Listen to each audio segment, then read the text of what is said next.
امام ابن ماجه دا واقعي د ایرانو لوی عالم د ایرانو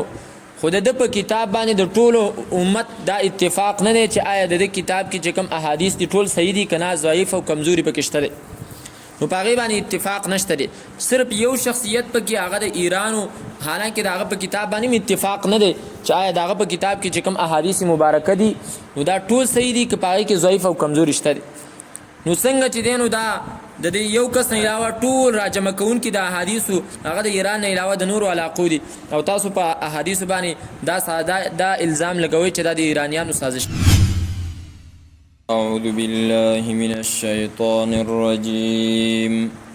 بسم الله الرحمن الرحيم. اتبعوا ما أنزل إليكم من ربكم ولا تتبعوا من دونه أولياء قليلا ما تذكرون. سورة الاعراف کی درې مسئلے بیانی دلی، پاغی کی دویم مسئلہ تابیداری د هغه کتاب چې الله تعالی را لېږلی دی او په واضح الفاظو باندې الله تعالی فرمایلی چې کم څه مې درته را لېږلي دي نو د هغې تابیداري به تاسو کوئ. او په دې خبره کې موږ د وضاحت په طور باندې یو دوه ورځې تېرې کړې چې کوم شیونه الله تعالی را لېږلي دي په هغې کې یو د الله کتاب قرآن مجید دی، او دویم په هغې کې د نبی صلی الله علیه وسلم د زبان مبارک نه راوتلي احادیث مبارکه دي چې په هغې کې الفاظ او ټکي د نبی علیه صلات وسلام خپل دي، خو چې کوم مطلب دی هغه د الله تعالی د طرف نه هغه ته ویلی شوی دی چې دا ته امت ته داسې بیان ک. د دې زمانې د فتنو په باره کې موږ دا خبره کوله چې داسې خلک شته دی او مخکې هم وو چې هغو د نبی علیه صلات وسلام د احادیثو مبارکو نه انکار کوي، او د دې په باره کې د هغو په ذهنونو کې قسمه قسم اعتراضونه او قسمه قسم شکوک او شبهې دي چې علماء کرامو د هغې جوابونه ورکړي دي. په هغې کې اولنی اعتراض موږ ذکر کړی و چې منکرین د حدیث دا خبره ذکر کوي چې احادیث مبارکه دا د ایرانیانو سازش دی او ایران والو دا د ځان نه لیکلي دي او دا د نبی صلی الله علیه وسلم په زمانه کې نو. د دې په باره کې پرونی سبق کې موږ دا خبره ذکر کړې وه چې د نبی علیه صلات وسلام د زمانې نه وروستو د صحابه کرامو زمانې ته نږدې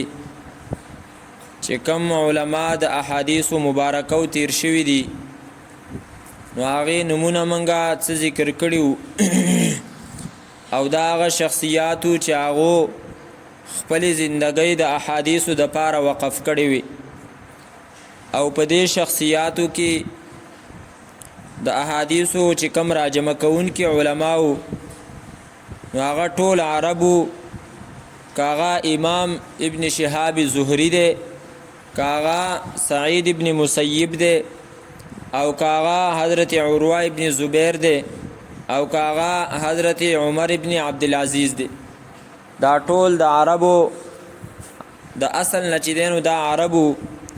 بلکې حضرت عمر ابن عبدالعزیز خو پکې د مسلمانانو خلیفہ او بادشاہ وقتو. نو دا څنګه احادیث مبارکه سازش د ایرانیانو شو